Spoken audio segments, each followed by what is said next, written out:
Everybody's heard of Mr. Beast, but nobody's heard of me. It's time to change that.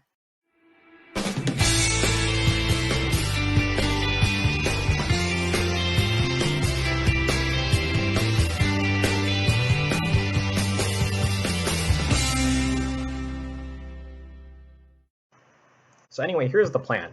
I have a group, Classic Raw and Lead Chess. As you can see, 9,732 members. We used to actually have 10,000 in the group. And this is basically the start of my plan for world domination. And I started this group a while back, and what I did was, out of the kindness of my heart, I would have online chess tournaments, and the winners would get money. It was really nice of me, right? I mean, sometimes the event determined winners are getting a pretty decent amount. And yeah, it was all coming from my pocket. But then at some point I realized, why do I care about growing the group? The whole point, I was doing this so I would get more people in Classic Raw. Obviously, it sort of succeeded. But I thought to myself, why don't I try to also make myself famous in the process, right? And so that's when I decided to start putting these videos on YouTube. And what I would do is I would tell the people, if they commented on the videos, I would allow them to win prizes in the tournaments. You had to comment in the videos in order to win prizes. For example, for this video, you right now in the comment section must post, "I love your plan, Joseph," in order to have a chance of winning money in this tournament we're about to have. So how this works is, you see $10 USD RAR is back. We're going to have that tournament tomorrow.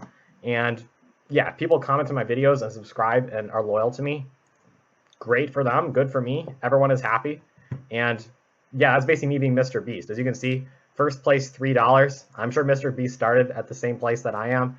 And with exponential growth, maybe in a couple years, I'll be, the 3 will be, 33 or something like that, right? And that's pretty much in a nutshell what we're going to be doing. And for those of you who don't know, here's what RAR is about in case you're confused. I've written a forum about it. I've spent my whole life spreading the message. And this page does a pretty good job explaining what it is. So if you want to pause the video and read something about it, go ahead. Anyways, as I mentioned, I need to get back to promoting this. So yeah, it's good to start this. Hello, RARers. I am giving you the opportunity of your life today. If you care at all about your well-being and mine, you will join this tournament that is about to happen. In it are all the riches one tournament can hold, and the candidates will look in awe at this prize fund. Good. You only have to do one thing to win a prize in this tournament, and that is promote me endlessly, and do it willingly and excitedly. Is that a word? Just leave comments with your usernames and tell me all of the great things I have done for you on these videos. I guess I can get the videos right. Okay, where are they? Go, copy, paste. Hopefully that got the message across. I am going to beat the next MrBeast Chess. The next Mr. Beast. And you all will be one of my 95 million underlings. Hello and goodbye. Raw attacker, dear leader, do not master, Joseph Joseph. Put the link in here. Oh, and here's the tournament. You have to join. And send. The event just ended. The 10 USD RAR is back tournament. And as we see, Kazig won. I guess this new FM is second, and this person's third. So yep, they'll get their prize money, right? Third, first, second, and third. And everyone will get paid. I guess, how about we take a look at some of the decisive games? So this guy, Kazakh fighter, he's really strong. He beat me in the tournament too, as you can see. And yeah, he's really underrated here. He has this rating because he berserks a lot, and that's why his rating is lower. So let's try to take a look at what we can pretend to learn from some of these games. So let's see. So this is a game that he beat the second place player in. All right, so he's smart. This is actually a really good setup playing white. Can I flip the board here? Because the opponent has a good position here, but I guess Kazakh doesn't care. This is a really good setup to attack. It's basically the Yugoslav attack, sort of mixed with the London, right? And white is definitely better here. But let's see how he messed up, right? Because this is the way you want to attack, right? You want to take... I would actually play h4 first, though. Okay, it just d4 is slightly attacked. I would guess that white should just... Okay, white should take. That actually makes sense, right? You take, you get rid of the tension. I think that the main point is you should go h4 right now. I don't think you need to take yet. Oh, look at this computer sequence, though. Takes, and then you force e5 in because there's a pin. And then you just continue the attack. So I guess the point here... Interesting way of continuing the attack. I guess you'll eventually do this. But okay, white is still winning, right? And eventually white launches the attack somewhere. Okay, d5. This is great. And, okay, this is even more losing. Okay, so Kazakh's going to make a big comeback. And this is something he also does a ton. Like, he just will get completely losing positions, and he will just come back because he's just really good at comebacks.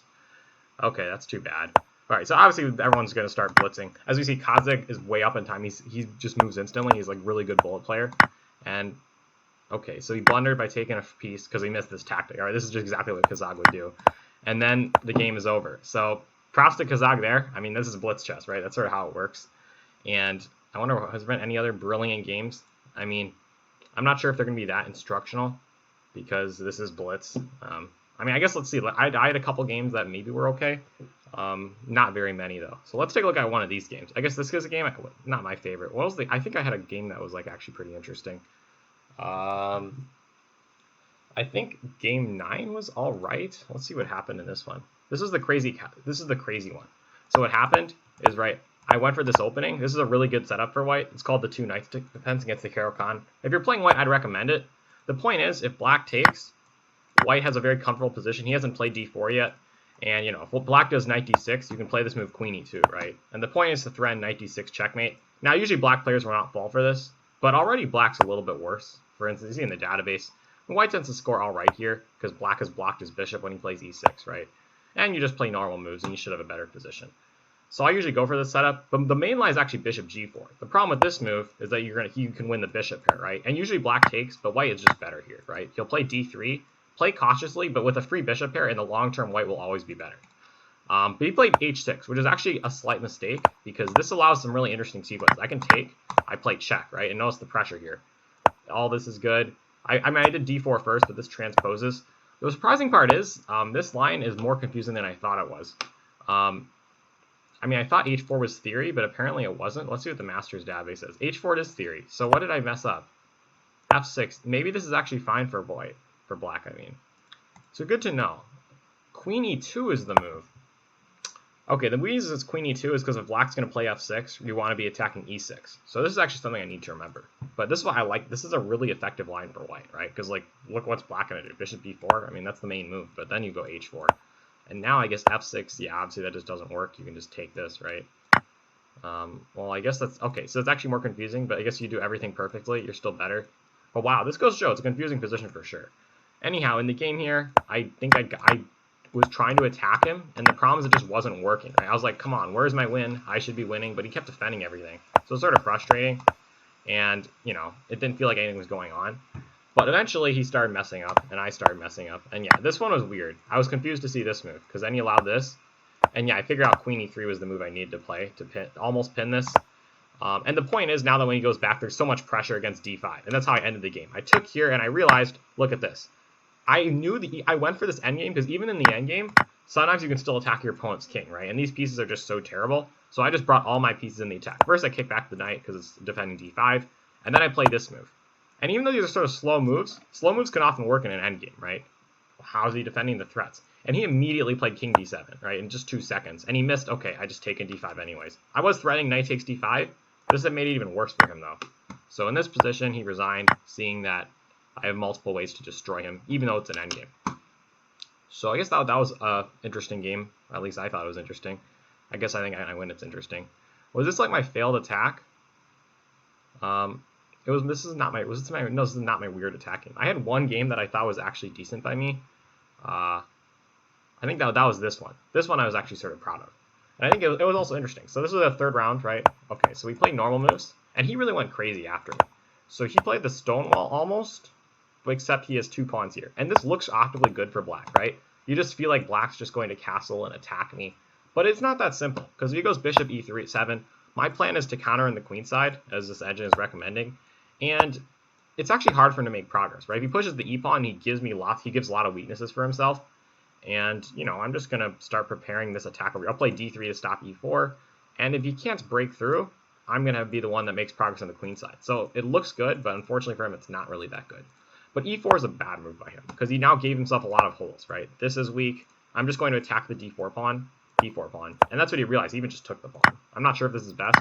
But either way, now I have a big advantage. And the question is what to do next. So I brought all my pieces in the game, you know, pretty logical. And apparently the engine is not like my e4 move here, although I guess it's because I missed queen e3. But my point was, in the position we ended up getting, I was going to try to launch an attack. And he probably thought he was doing okay here, but then he just hung d6. Wait a minute, this is not the game I thought I wanted to cover. I am so bad at doing this. I had this like really nice attack. Was that this game too? Okay, I transformed into an attack. But no, that wasn't the game I wanted to look at. What am I doing? Where was my attacking game? And this is not the attacking game. So okay. I had this one game that was really fun. Was it against this victim? No, I don't think so. No, this guy just blundered really badly for no reason. A Naminator. This was the game. This was so good. So I had a really good start to the turn before I started tilting. This was a really fun game. So we both played, normal openings.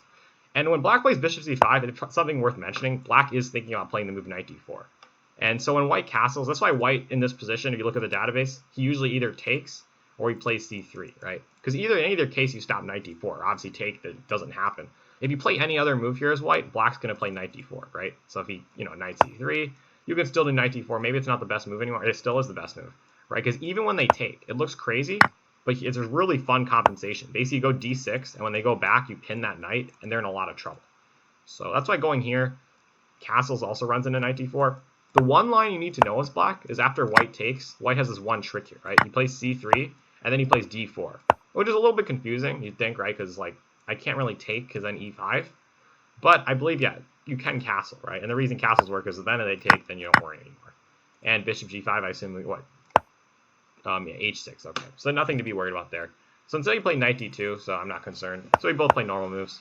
And everything's going great for me. And then here he probably made a really big mistake. He took on d5. I was really happy to see this.